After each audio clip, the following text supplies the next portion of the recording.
So here's my broken latch, and this is what's happened. Is this bar basically completely broke off. So the only thing I can do is completely replace it with a new one. See, that's the bar that broke.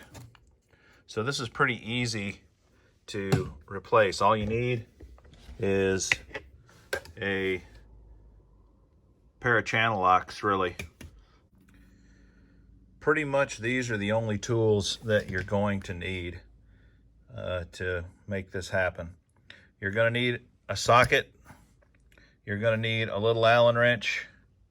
You're going to need a honkin' big pair of channel locks for the big lock washer. And then you'll probably need a smaller set of channel locks, or a crescent wrench or some other tool like that. That's really all you need. Pretty easy. So just it is a big nut, so it takes some big channel locks for sure. Your average set of channel lock pliers is not gonna cut it.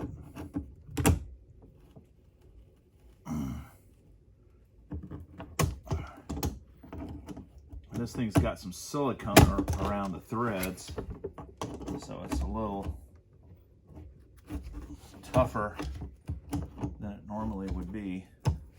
I'm probably going to put silicone around the threads of this new one as well. I don't know if you're supposed to, but to me that seems really smart if you want to make sure your box stays dry. There's a gasket, there's a rubber gasket, but I don't know if that's enough. Okay, so that's our hole. So you can get all kinds of these Perko locks. You can get them all plastic. You can get them with lock, without a lock. This is stainless steel, which matches the rest of the boat. So that's why I'm doing that. Problem is, I gotta pull this up. That looks straight.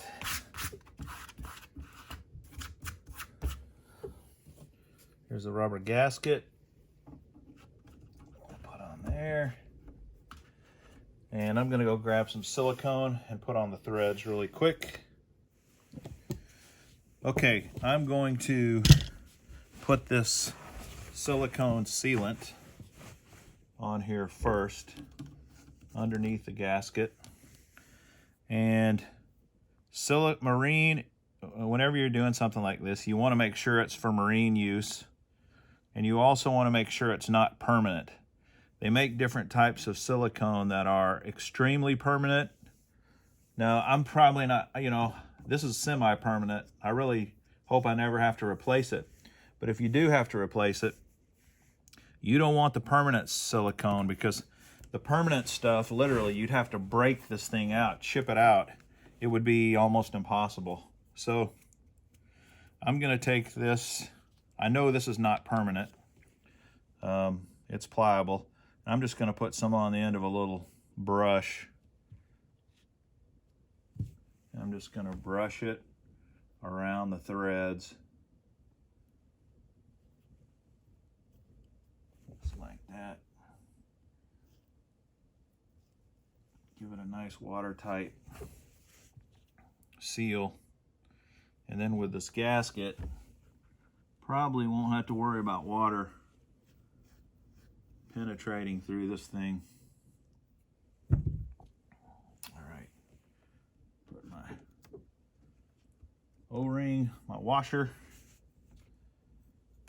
my big honking plastic nut.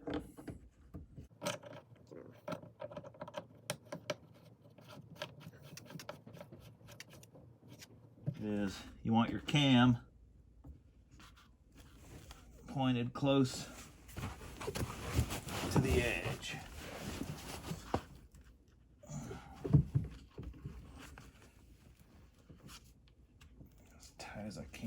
fingers just because this crescent wrench is awkward.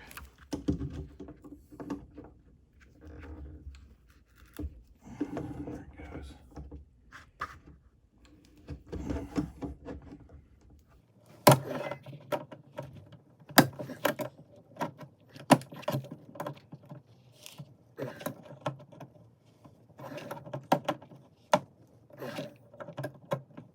Okay, pretty tight. Now all I got to do is install the cam, and it should be ready.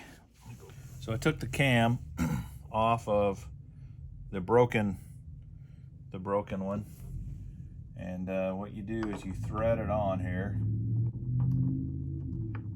It just threads on. I guess it needs to go more than that.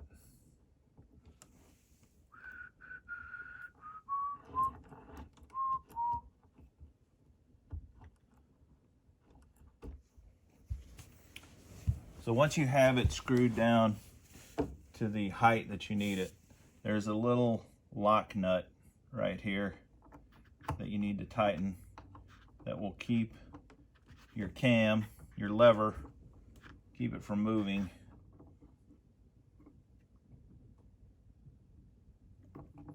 That's pretty much it. Now it turns freely. So once you have this nut here tightened, then there's also a nut that comes with it, a lock nut basically that keeps your cam from moving as well. So you got kind of a double whammy here to protect it. So we'll go ahead and tighten that down now.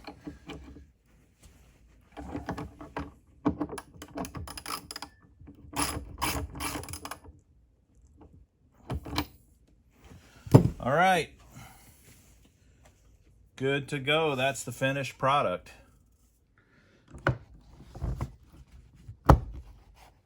Perfect. Good as new. That's very easy to do. So I would say even if you're not a handy guy, that's something you could easily handle on yourself without paying a marina or some other place to do that for you. So hopefully you enjoyed that. Hopefully it was helpful. And until next time, have a good one.